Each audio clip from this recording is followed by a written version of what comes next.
So Elton John has joined the chorus of criticism of Home Secretary Suella Braverman after her controversial speech in the United States. The singer and his husband, David Furnish, saying that she risked further legitimising hate and violence against LGBT plus people. Yes, her speech in Washington, D.C. called for rules to be tightened around who qualifies for refugee protection. Here's a reminder of what she said. Let me be clear. There are vast swathes of the world where it is extremely difficult to be gay or to be a woman. Where individuals are being persecuted, it is right that we offer sanctuary. But we will not be able to sustain an asylum system if, in effect, simply being gay or a woman or fearful of discrimination in your country of origin is sufficient to qualify for protection. Well, let's cross now to our political editor, Christopher Hope, who's in Westminster for us this afternoon. One of the most hardline speeches on the subject of immigration by a Home Secretary, Chris. And now Sir Elton John joining in the chorus of condemnation when it comes to those comments on gay asylum seekers.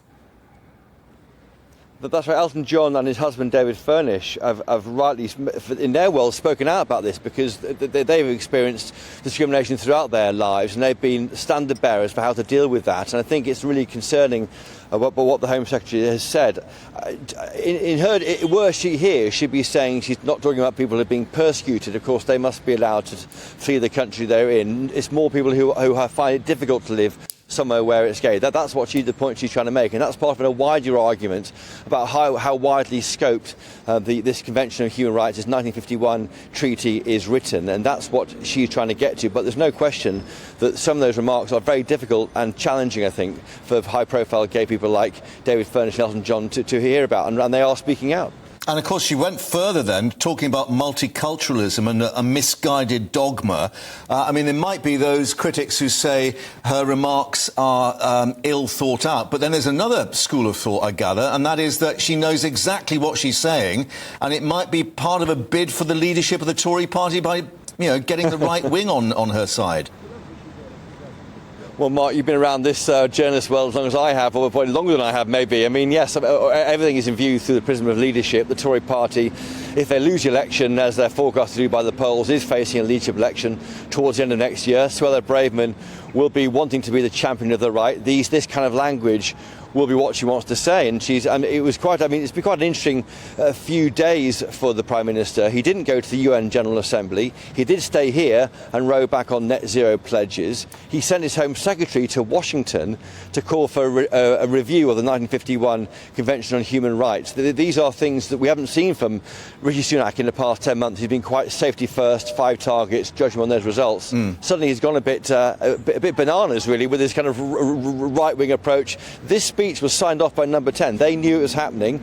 They joke about teamwork, being a team player, but they know it's happening. They know it helps both Suella Braverman and maybe also Mr Sunak as he tries to appeal to the right of the party going to this party conference weekend. But it is fascinating, isn't it, Chris, that they've had sign-off from Number 10 on this speech, because in it, Suella Braverman said immigration over the past 25 years has been too much, too quick, with too little thought given to integration and the impact on social cohesion. But those comments are criticising herself and her own party. That's it.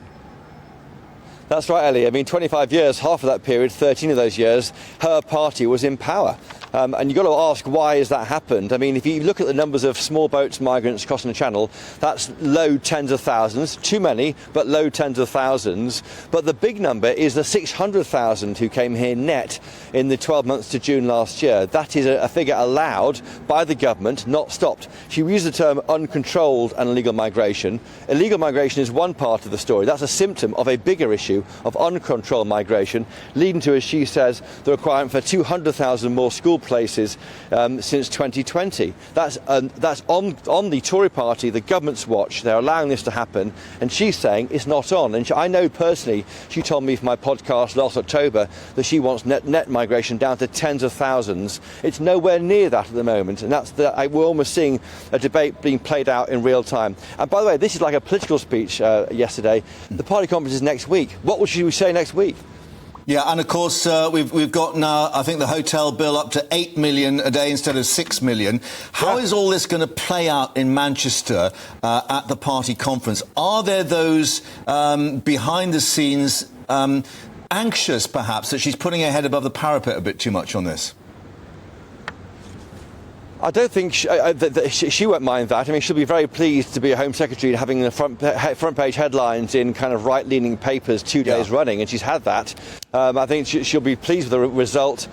She's done it in a kind of fallow period before the party conference season kicks off.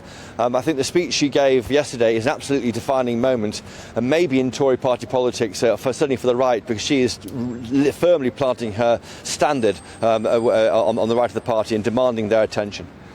I mean, is this anything more than rhetoric, though? I mean, at the moment, the UK is an outlier in this. There's no other countries that have buy-in. Well, what the UK is doing is going to the Strasbourg court and trying to challenge the way this treaty is applied to allow this Rwanda plan to happen, this idea of processing illegal arrivals here in Rwanda, and they're hoping to get a result back, I understand, in November. If that happens, then next summer we could see fewer smaller boat crossings if this so-called business model is broken. We'll wait and see. But I think the UK is an outlier in this, and as a country which helped draw it up in the first place, that's quite interesting. Right.